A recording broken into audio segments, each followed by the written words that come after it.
pessoal, esse é o último vídeo da programação especial dedicada a Mês das Mulheres aqui no canal. E para encerrar com chave de ouro, hoje a gente vai conversar sobre Frida, da Raven Herrera, que é então a biografia da Frida Kahlo. Assim como todo livro do gênero, essa obra retrata a vida da artista desde a sua infância até a sua morte. Portanto, meu objetivo com esse vídeo não é falar sobre toda a existência da Frida, mas sim sobre alguns aspectos dela que me chamaram a atenção ou que me impactaram de alguma forma, e por isso eu decidi compartilhar com vocês. Bom, os quadros dessa famosa pintora são conhecidos principalmente pelo seu caráter pessoal e por retratarem, em sua maioria, imagens fortes. Desde os primeiros anos de vida, Frida teve infortúnios na sua saúde. Quando criança, ela teve poliomielite, também chamada de paralisia infantil, que ocasionou um problema na sua perna. Na adolescência, ela sofreu um acidente de ônibus que fraturou a sua região pélvica e resultou em diversas cirurgias. E durante a fase adulta surgiram novas complicações, quase todas relacionadas à sua coluna. Portanto, a dor física sempre esteve presente na vida da Frida e foi responsável por parte do sofrimento retratado nas suas obras, principalmente aquelas produzidas durante o longo período que ela passou no hospital, pouco antes do seu falecimento. Durante toda a vida, Frida foi casada 2 vezes com o mesmo homem, Diego Rivera. Após 10 anos juntos, Diego pediu o divórcio, que inicialmente não foi bem aceito pela esposa, mas que acabou sendo acatado aí, já que a Frida sempre se preocupava em propiciar a felicidade de Diego.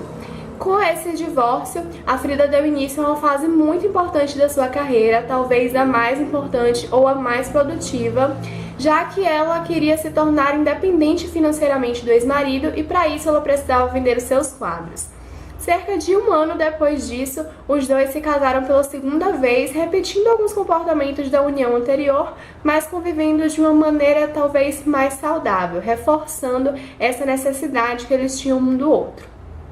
Bom, o relacionamento de Kahlo e Rivera foi bastante complexo e peculiar.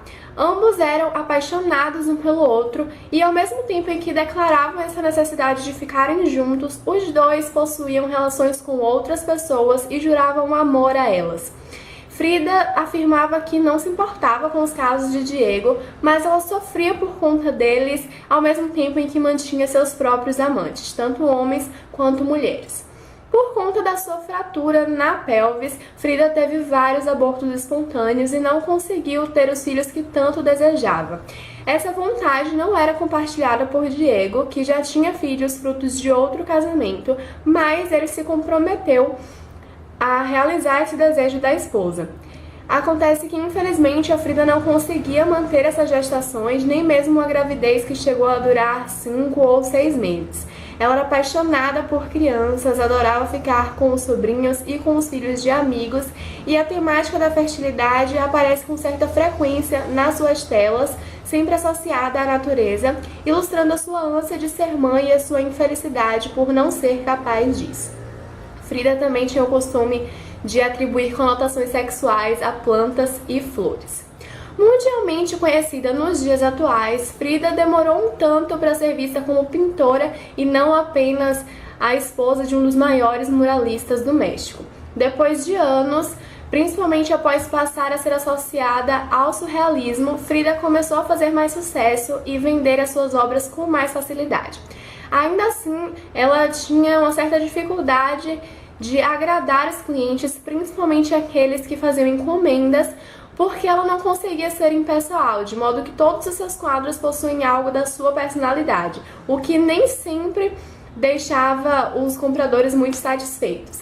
Mesmo assim, a Frida continuou produzindo da mesma maneira, e vista como surrealista, ela não buscava se enquadrar nesse movimento, mas a sua realidade e a forma de enxergar e retratar a si mesma acabava correspondendo com aspectos que eram vistos por outras pessoas como característicos dessa vanguarda. Bom, a biografia é dividida em 6 partes, sendo que a reta final aborda o período em que a Frida ficou no hospital e o pouco tempo que ela teve em casa antes de falecer. Isso depois de várias cirurgias que não foram tão bem sucedidas assim. Essa parte do livro é bastante triste porque o leitor consegue perceber as mudanças no comportamento da Frida devido à sua consciência de que a morte estava próxima. A Frida tentou cometer suicídio algumas vezes, mas a causa da sua morte é dita como um problema no pulmão. Ao longo de todo o livro, vários trabalhos da Frida são mencionados e alguns deles são descritos com mais detalhes pela autora, que tenta explicar os possíveis significados que eles carregam através então de associações entre elementos das pinturas e momentos da vida da Frida.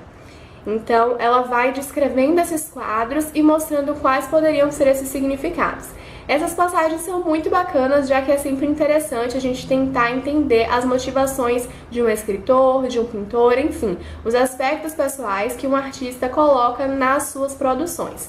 Por outro lado, independentemente de quantas explicações sejam fornecidas, a gente nunca vai saber o real propósito de um artista com a sua obra. E talvez isso seja o mais fascinante, a gente poder interpretar as composições à nossa maneira. Bom, em relação ao trabalho feito pela Raven Herrera, eu tenho duas ressalvas. Eu acredito que a autora acabou focando excessivamente na vida do Diego Rivera em alguns momentos, que é uma personalidade que eu não gosto muito, devo confessar pra vocês. Claro que algumas atitudes dele são muito importantes para que a gente entenda partes da vida da Frida, já que ele foi muito presente nela, mas algumas descrições feitas acerca da vida dele não eram necessárias, como, por exemplo, situações vividas pelo Diego durante seus trabalhos artísticos e também toda a sua trajetória no ramo político. Outra coisa que me incomodou um pouco foi o vai e vem das datas, porque em alguns momentos, em um pouco espaço de páginas, a autora vai e volta em muitas datas. Ela fala de 1932, por exemplo, depois vai para 1940, volta para 1932, e isso acaba deixando o leitor um pouco confuso em relação à ordem dos acontecimentos. Mas esses dois aspectos que eu ressaltei em relação ao trabalho da autora não comprometem a leitura nem a qualidade da biografia. Outra coisa que eu queria comentar é sobre a edição da biografia que eu li. Eu li na versão do Kindle, então eu não posso dizer se esse aspecto se repete na versão física do livro, mas no Kindle todas as imagens, todas as imagens que são mencionadas ao longo do livro são agrupadas em um caderno de fotos no final da biografia. Então, sempre que a autora mencionava um quadro da Frida ou alguma fotografia que estava registrada no livro, eu tinha que ir pesquisar isso na internet, porque eu podia ir até o caderno de fotos, mas nem sempre as imagens estavam na ordem que elas são mencionadas ao longo da biografia. Então eu precisava parar a leitura e pesquisar o que era para poder associar ali o que a autora estava falando. E isso me incomodou bastante, mas eu preferi ir pesquisar as imagens do que abandonar a leitura. Mas de um modo geral a biografia é muito boa e eu acho que o principal ponto positivo dela é a reprodução de cartas escritas pela Frida, declarações dadas por ela a jornais e coisas do tipo, e também passagens do seu diário. É muito bacana conhecer melhor essa figura através de seus próprios relatos, assim a gente pode ter uma noção do que se passava na cabeça dela, dos seus sentimentos e também de como que ela lidava com determinadas situações. Outra coisa muito bacana é a reprodução de depoimentos de outras pessoas sobre a Frida, como por exemplo o Diego, a Lupe Marim, que foi ex-esposa de Diego antes da Frida, o Alejandro, que foi o primeiro namorado da Frida, e entre outras figuras, porque dessa forma a gente consegue entender como que as pessoas ao redor da Frida enxergavam as atitudes e os comportamentos dela. Então esses foram pontos da biografia que eu gostei bastante e que me deixaram com ainda mais vontade de conferir o diário da Frida, porque foi realmente muito bacana entender um pouco mais do que se passava na mente dela. Então eu gostei demais dessa leitura. Eu fiz um texto lá no blog sobre ela e lá eu comentei um pouco melhor sobre a minha relação com a Frida e também sobre as minhas obras favoritas dela, então eu vou deixar lá na descrição para que vocês possam conferir. Não vou falar muito sobre isso aqui no vídeo para ele não ficar ainda maior do que ele já está, mas eu quero comentar um pouquinho então sobre a minha opinião e a minha relação com a Frida rapidamente. eu conhecia a figura da Frida durante uma aula de filosofia e eu me interessei muito. E sempre foi uma personalidade que me chamou a atenção por conta dos inúmeros comentários que a gente escuta sobre ela. Sempre tem alguém citando a Frida e eu sempre tive muita curiosidade em relação a ela por conta disso. Decidi ver o filme Frida e gostei muito, então isso só me deixou com ainda mais vontade de saber um pouco mais dessa história e por conta disso eu decidi fazer a leitura da biografia. Não me arrependi, foi uma experiência muito, muito bacana porque eu pude conhecer melhor a história dessa mulher incrível. E foi uma experiência realmente sensacional, porque a Frida foi uma mulher sensacional. Então, conhecer um pouco mais da vida dela, de tudo que ela passou, com tantos detalhes, foi realmente uma experiência incrível. Entrou para as minhas melhores leituras de 2016, eu gostei demais e me apaixonei ainda mais pela Frida, pela personalidade dela. Com certeza é uma das minhas pessoas favoritas no mundo e eu gostaria muito de ter sido amiga da Frida. Então foi ótimo ter feito essa leitura. E se você também se interessa pela Frida, não se assuste pelo tamanho da biografia, porque realmente vale muito a pena a leitura. É uma obra bastante rica, que tem muitos detalhes acerca de todos os períodos da vida da Frida. A gente consegue conhecer melhor a sua família, os seus amigos, como que ela lidava com as coisas, como que ela conseguiu passar a sua personalidade para suas obras. Então foi uma leitura que valeu super a pena e que eu indico muito. Se você já leu a biografia da Frida ou se você viu o filme que foi baseado nessa biografia, me conta aí nos comentários o que é que você achou. Se você já leu o Diário da Frida, me conta aí embaixo, porque eu tô louca pra fazer essa leitura, mas ainda não consegui comprar porque esse livro é caríssimo. Enfim, me conta aí o que é que você achou. Espero que vocês tenham gostado do vídeo, espero que vocês tenham gostado de toda a programação dedicada ao mês das mulheres que aconteceu aqui no canal durante esse mês.